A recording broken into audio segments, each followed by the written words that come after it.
Shalom bien-aimés, j'espère que vous allez bien dans le nom puissant et précieux de Jésus-Christ de Nazareth.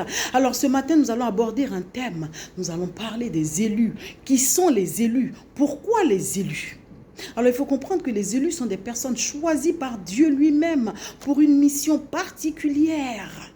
Et le Christ est l'exemple typique de l'élu. Il y a eu des différents rois dans la Bible, comme le roi Salomon, le roi David, qui ont régné respectivement 40 ans sur Israël.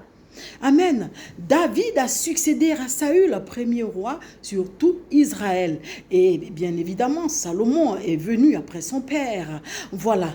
En revanche, il revient à David d'avoir établi un grand royaume unifié en détruisant tous les ennemis extérieurs et intérieurs, et à Salomon d'avoir construit un temple et un palais à Jérusalem, fournissant tout Israël. C'est vrai qu'on a eu beaucoup de rois. Il y a eu de mauvais rois, il faut le dire. Il y a eu de mauvais rois qui ont été très très mauvais, comme Jéroboam qui a régné 22 ans, Nadab 2 ans, Baasa 24 ans, et là 2 ans, Zimri 7 ans, Omri 12 ans. Donc ce sont des rois qui n'ont pas été de bons rois. On a Asa 17 ans, Joas 40 ans, Amathia 29 ans, Osia 52 ans, Amon 31 ans. Ceux-là, c'était de bons rois. Amen, amen. Donc il faut comprendre que les élus sont la prunelle des yeux de l'Éternel. Parce qu'il est dit lui-même dans le psaume 105, verset 15, « Ne touchez pas à mes oins. » Ne touchez pas à mes oins. Nous allons faire la lecture. Ne touchez pas à mes oins et ne faites pas de mal à mes prophètes. Selon vous, pourquoi le Seigneur nous prévient de la sorte? C'est parce que les oins de l'Éternel sont des personnes mises à part, des personnes choisies pour une mission particulière. Donc à ceux-là, à quiconque m'entend, décide de faire du mal à ceux-là, rencontreront le courroux de l'Éternel. Ça c'est, je veux dire, on ne peut pas changer cela, c'est immuable. Si une personne s'en prend à un élu de Dieu, eh bien sache que tu rencontreras son courroux. D'où, ne touchez pas à mes coins. Amen. Donc il y a eu des rois comme aussi, Joseph par exemple, qui était choisi de Dieu. Il a été choisi de Dieu, il a été combattu par ses frères. Pourquoi? Parce que Joseph était la lumière de ses frères. Joseph avait une mission qui était d'être gouvernant, lui aussi. Amen, amen. Voilà. Donc, qui a été vendu par ses frères.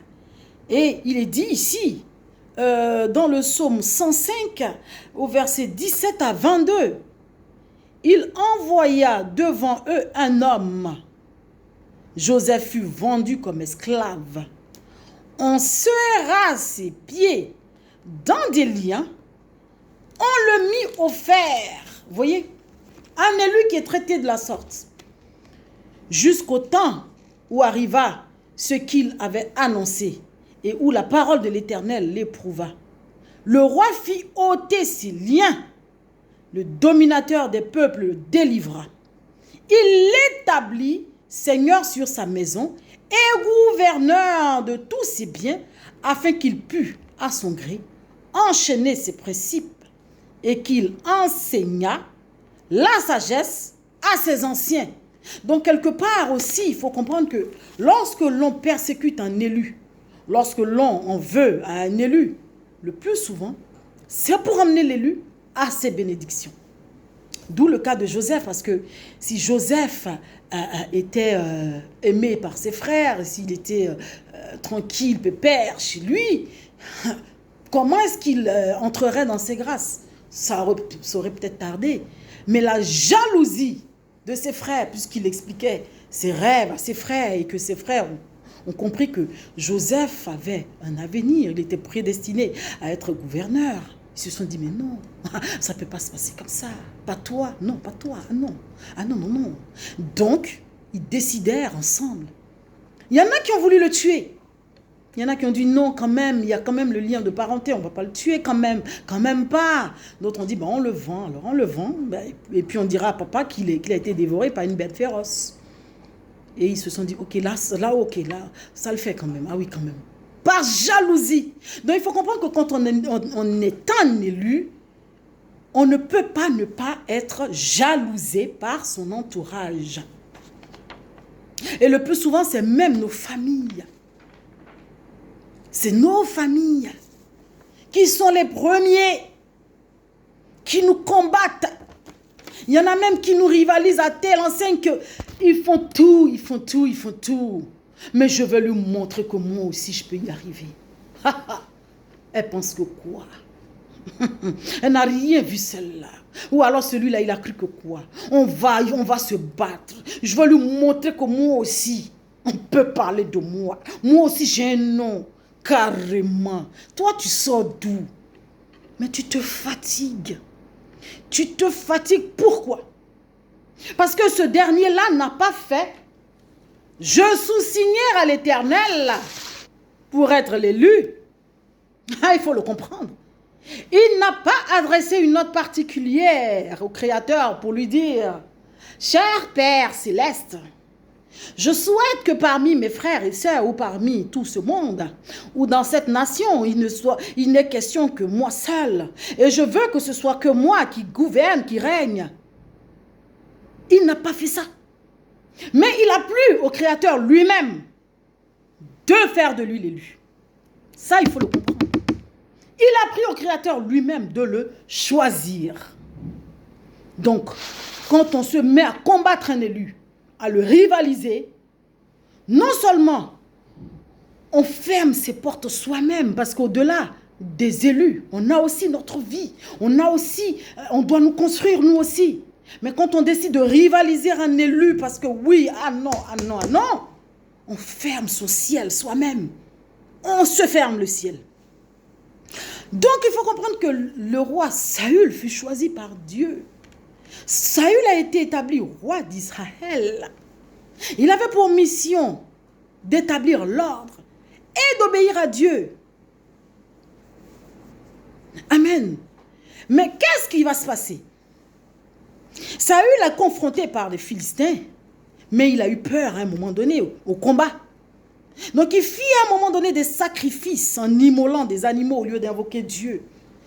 Il a eu peur parce que Samuel, il n'arrivait pas à joindre Samuel. Samuel ne venait pas sur le champ de bataille. Samuel était loin, puisque c'est Samuel qui l'avait oint. Donc Saül décide d'immoler des animaux. On va le voir ensemble.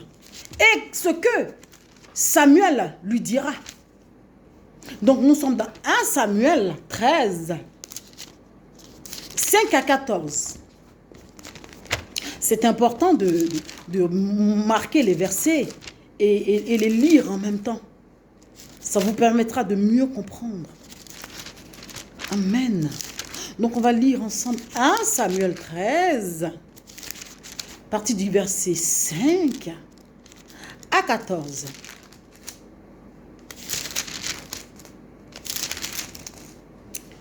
J'y suis. Il est écrit.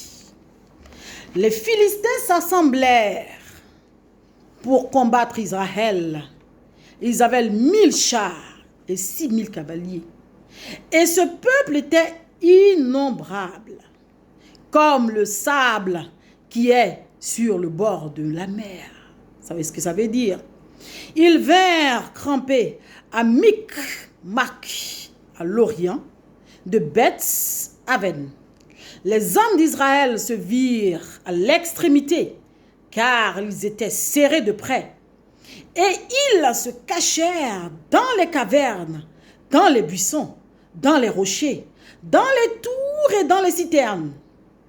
Il y eut aussi des Hébreux qui passèrent le Jourdain pour aller au pays de Gad et de Galad.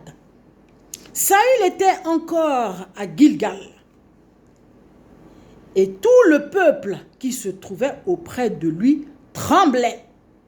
Vous comprenez que même le peuple était angoissé. Parce que les hommes en face étaient nombreux. Il attendit 7 jours, selon le terme fixé par Samuel. Mais Samuel n'arrivait pas à Gilgal, le prophète, pour le guider. Et le peuple se dispersait loin de Saül, parce qu'ils avaient peur. Mais comment cette troupe, oh là là, on va mourir. Oh my God.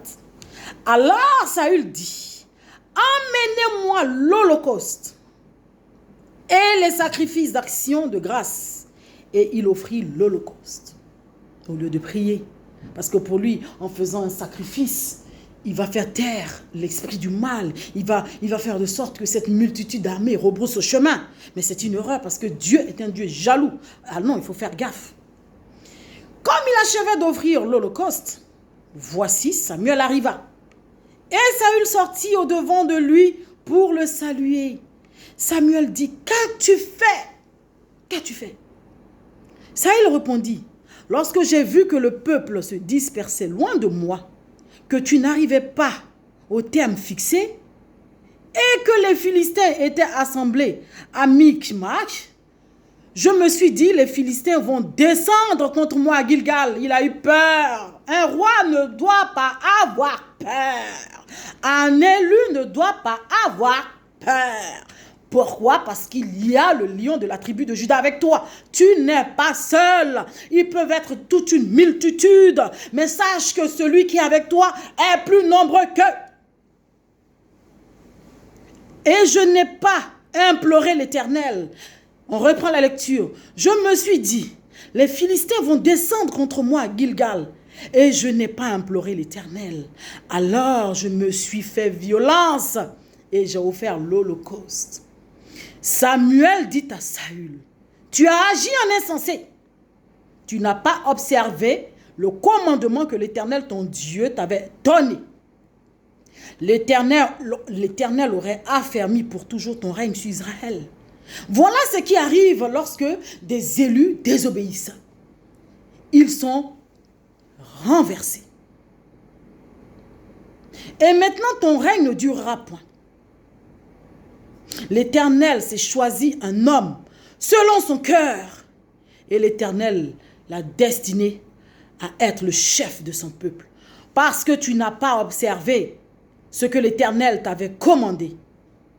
Puis Samuel se leva et monta de Gilgal à Gibéa de Benjamin.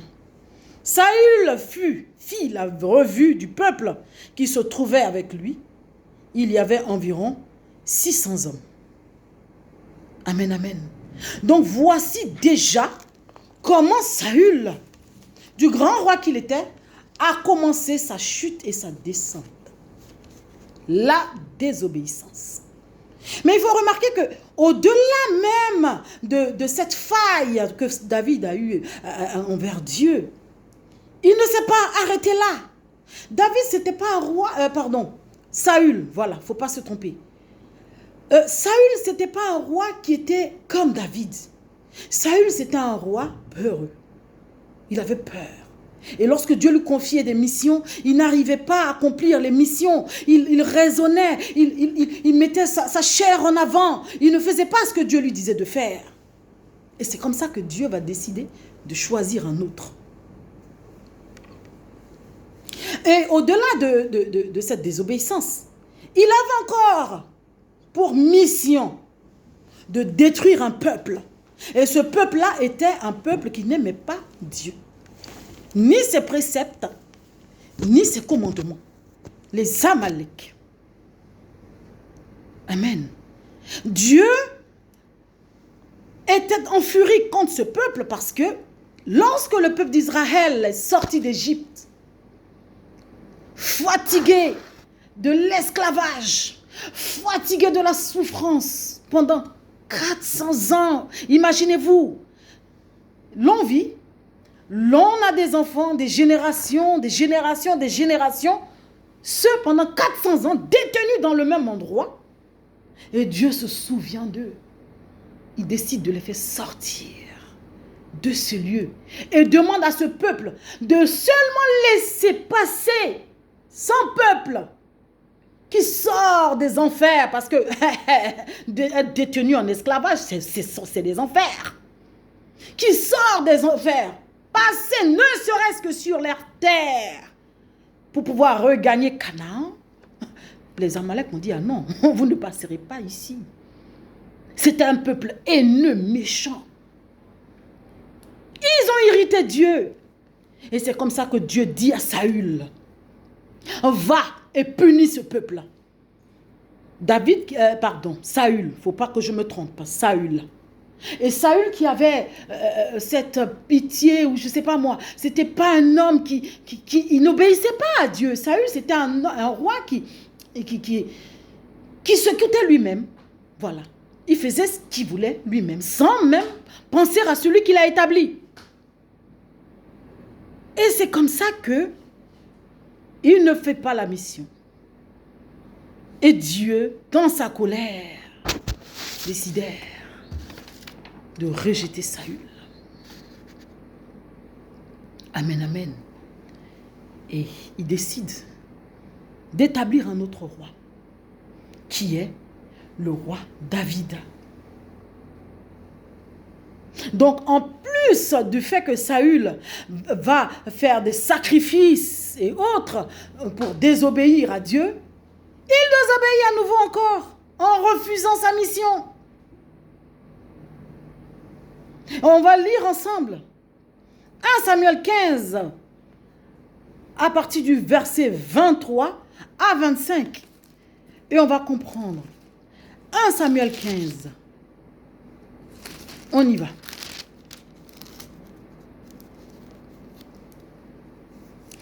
Qu'est-ce que le passage nous dit? Déjà, nous allons commencer au verset 22. Samuel dit, l'Éternel trouve-t-il du plaisir dans les holocaustes et les sacrifices comme dans l'obéissance à la voix de l'Éternel? Pose la question. Voici l'obéissance vaut mieux que le sacrifice. Et l'observation de sa parole vaut mieux que la graisse des béliers. Car la désobéissance est aussi coupable que la divination. Et la résistance ne l'est pas moins que l'idolâtrie. Amen. Et la téraphime. Puisque tu as rejeté la parole de l'Éternel, il te rejette aussi comme roi. C'est tout simple. Pourquoi, vous me direz? Mais parce que tu es l'élu de ce Dieu-là. Il t'a choisi. Il te dit, va, accomplis telle mission. Et tu dis, ah non, mais franchement, moi j'ai mieux que ça à faire. Non, mais tu te rends compte? Ok, pas de souci. Puisque tu désobéis et que tu décides d'agir en toi-même par rapport à toi-même et tes ambitions et tes pensées et tes raisonnements, eh bien moi qui suis Dieu qui t'ai établi, je te rejette aussi comme roi. Tu vas dégringoler. Alors Saül dit à Samuel, j'ai péché car j'ai transgressé l'ordre de l'Éternel. Il a reconnu lui-même. Et je n'ai pas obéi à tes paroles. Je craignais le peuple. Et j'ai écouté sa voix. Mais comment est-ce possible? Et c'est ce qui se passe dans nos vies quotidiennes. L'on craint les gens. Mais si tu crains celui que tu vois et celui que tu ne vois pas, tu n'as pas peur, tu n'as pas plus peur. Parce qu'il peut te foudroyer à tout moment. Tu peux tomber, tu te piques une crête, t'es parti. Tu crains celui que tu vois et celui que tu ne vois pas. Mais il peut apparaître à tout moment. Et il peut te faire quelque chose à tout moment. Amen. Maintenant, au verset 25, je te prie, pardonne mon péché, reviens avec moi et je me prosternerai devant l'Éternel. Oui, c'est bien, tu auras le pardon, mais la mission, elle est terminée. Parce que Dieu n'aime pas les faiblards.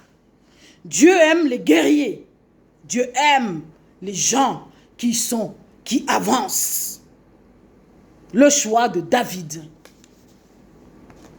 Alors, on va parler du roi David, qui a été l'homme selon le cœur de Dieu. Un homme digne, poignant.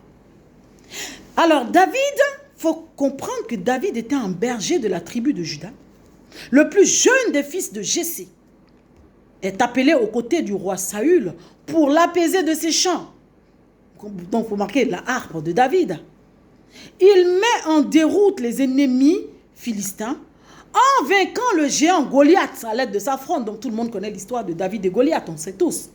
David est un miroir de chacun de nous.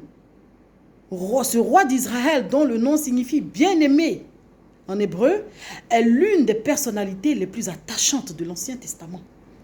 David est l'homme selon le cœur de Dieu. Amen. Et Dieu aimait David pour sa bravoure, son obéissance et son charisme. Saül eut écho que David serait le nouveau roi d'Israël et avait une grande jalousie pour lui, puisque l'exploit que David a eu en vainquant Goliath a permis au peuple d'Israël de le célébrer et même de chanter son nom. Donc cela mit Saül en furie et décidèrent de tuer David. Donc nous allons lire ensemble 1 Samuel 18, de 6 à 16. Et nous allons comprendre. N'est-ce pas passionnant? N'est-ce pas passionnant? Donc 1 Samuel, partie de 18, 6 à 16.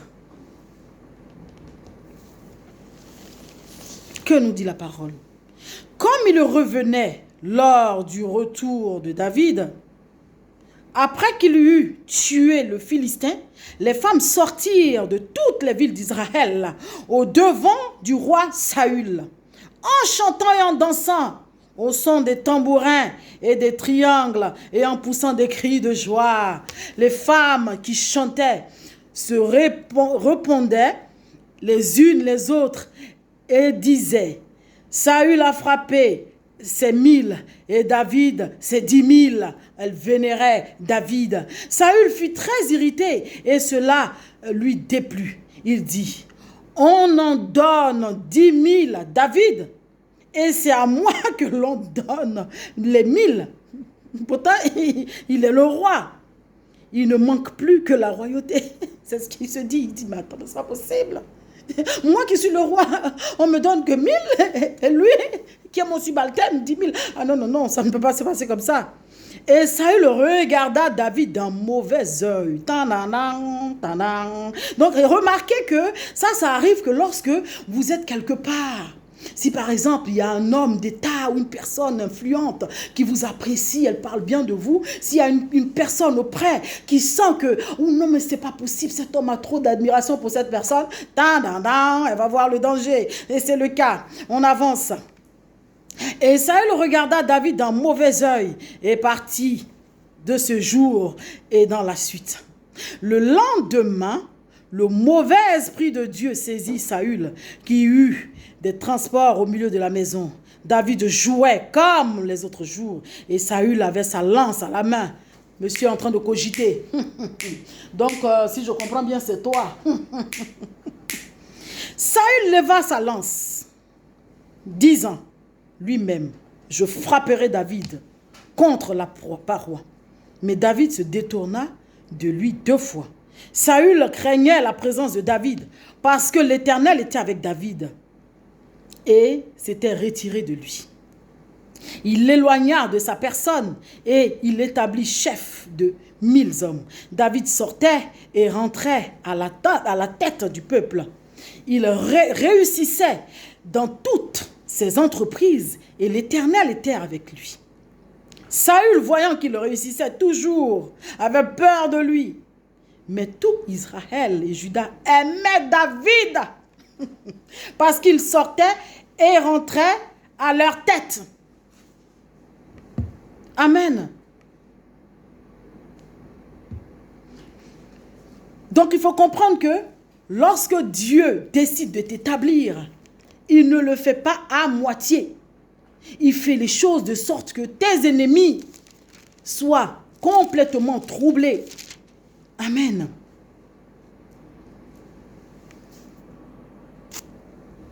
Donc, Saül, à ce moment-là, avait déjà été choisi. Mais nous allons parler du choix de David. Nous allons parler du choix de David. Après la déception que Dieu eut par rapport à Saül, Il enverra, comment dirait le prophète Samuel pour choisir, pour oindre David. On va lire ensemble 1 Samuel 16, à partir du verset 1 à 13. Et nous allons comprendre le choix. Lorsque Dieu fait un choix, le choix est fait. L'Éternel dit à Samuel, quand cesseras-tu de pleurer sur Saül? Je l'ai rejeté à cause de sa désobéissance, afin qu'il ne règne plus sur Israël.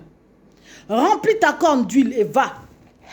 Je t'enverrai chez Isaïe, Béthélémite, car j'ai vu parmi ses fils celui que je désire pour roi. Vous entendez? Celui que lui, Dieu, décide pour roi. Donc pourquoi nous pensons, nous humains, que nous avons besoin de faire je sous-signé, monsieur machin, madame machin, désire être roi, désire être assise à la table du roi, mais tu te gourres. Et si tu persistes, tu tomberas. Parce que le choix vient de l'Éternel et non de soi-même, ni des âmes. Amen. Samuel dit, comment irai-je? Saül l'apprendra et il me tuera. Et l'Éternel dit, tu emmèneras avec toi une génisse et tu diras, je viens pour offrir un sacrifice à l'Éternel. Tu inviteras Isaïe au sacrifice et je te ferai connaître ce que tu dois faire. Et tu oindras pour moi celui que je te dirai. Samuel fit ce que l'Éternel lui avait dit et il alla à Bethléem. Les anciens de la ville accoururent effrayés au devant de lui et dirent, ton arrivée annonce-t-elle quelque chose d'heureux? Il répondit, oui, je viens pour offrir un sacrifice à l'Éternel. Sanctifiez-vous et venez avec moi au sacrifice. Il fit aussi sanctifier Isaïe et ses fils et il les invita au sacrifice. Lorsqu'ils entrèrent, il se dit, en voyant Eliab, certainement loin de l'Éternel est ici devant lui. Amen, amen. Et l'Éternel dit à Samuel, ne prends point garde à son apparence et à la hauteur de sa taille, car je l'ai rejeté. L'Éternel ne considère pas ce que l'homme considère. Est-ce que quelqu'un m'entend?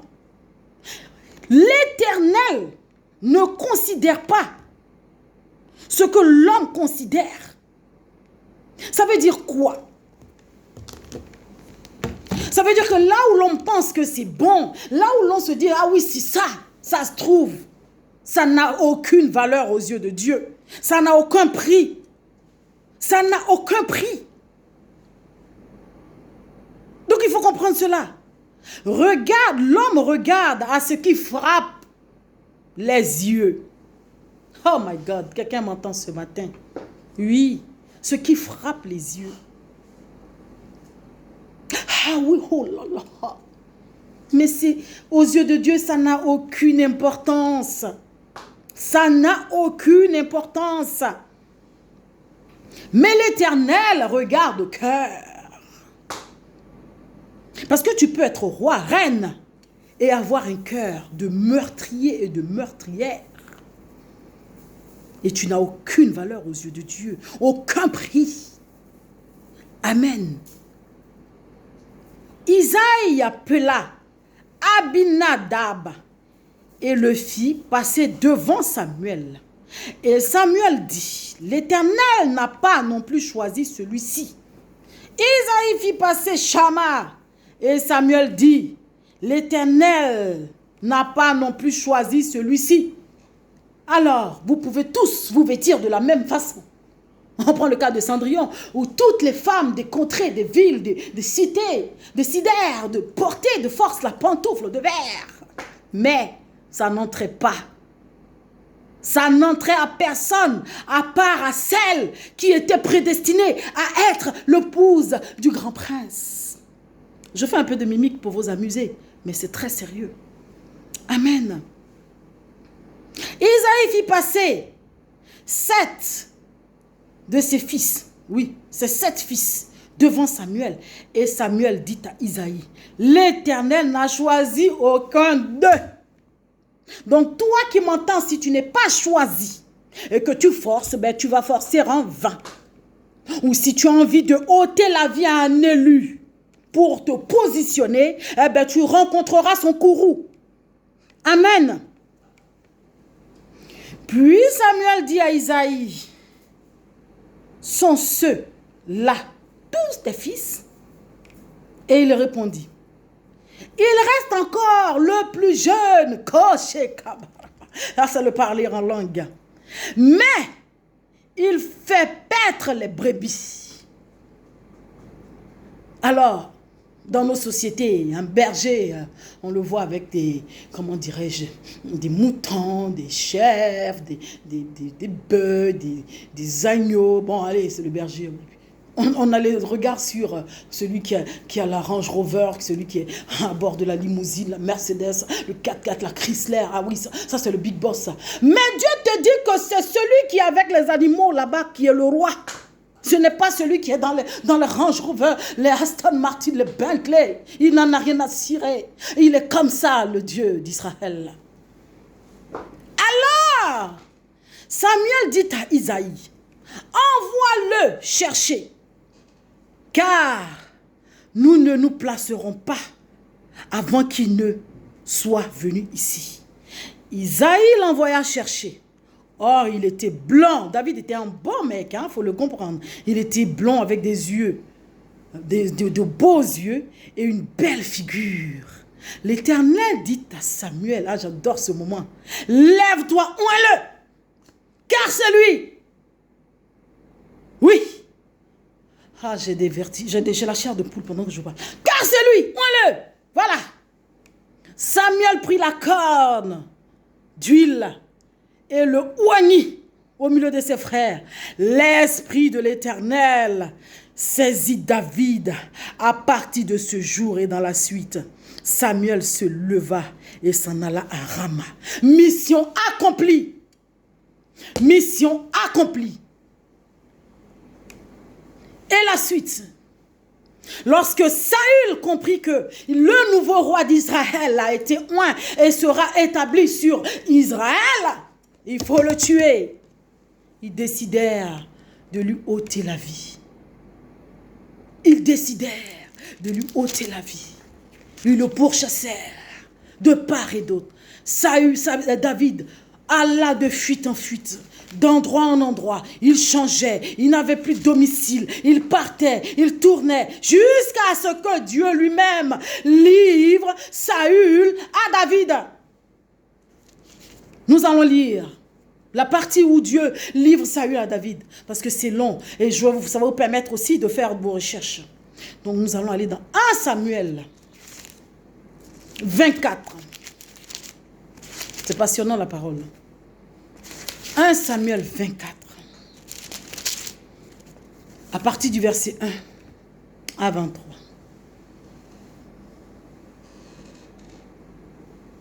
De là, David monta vers les lieux forts d'En-Guédi, où il demeura.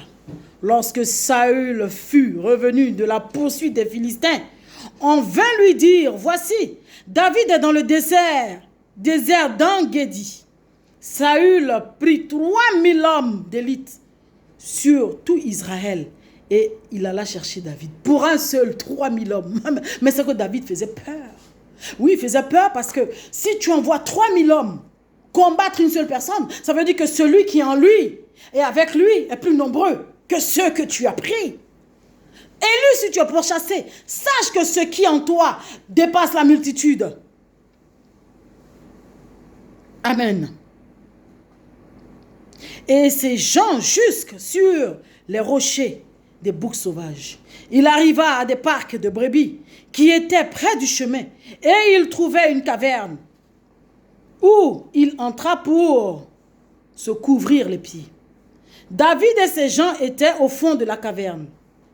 Les gens de David lui dirent, voici le jour où l'Éternel te dit, je livre ton ennemi entre tes mains. Traite-le comme bon te semblera. David se leva et coupa doucement le pan du manteau de Saül pour dire, hey Olo, je sais que tu es là, je peux finir avec toi. Après cela, le cœur lui battit parce qu'il avait coupé le pan du manteau de Saül.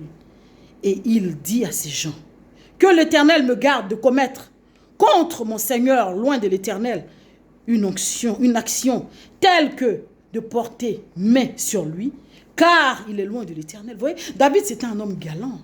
C'était un roi qui était compréhensif.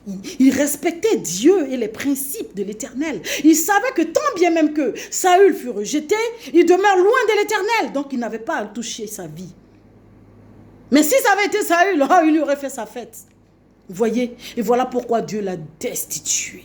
Si tu es roi et que tu réfléchis comme Saül, tu seras destitué. Si tu es reine, que tu réfléchis comme Saül, tu seras hué et destitué.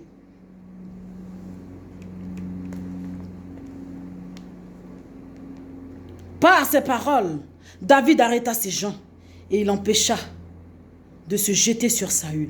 Puis Saül se leva pour sortir de la caverne et continua son chemin. Après cela, David se leva et sortit de la caverne. Il se mit alors à crier après Saül, « Ô roi mon Seigneur !»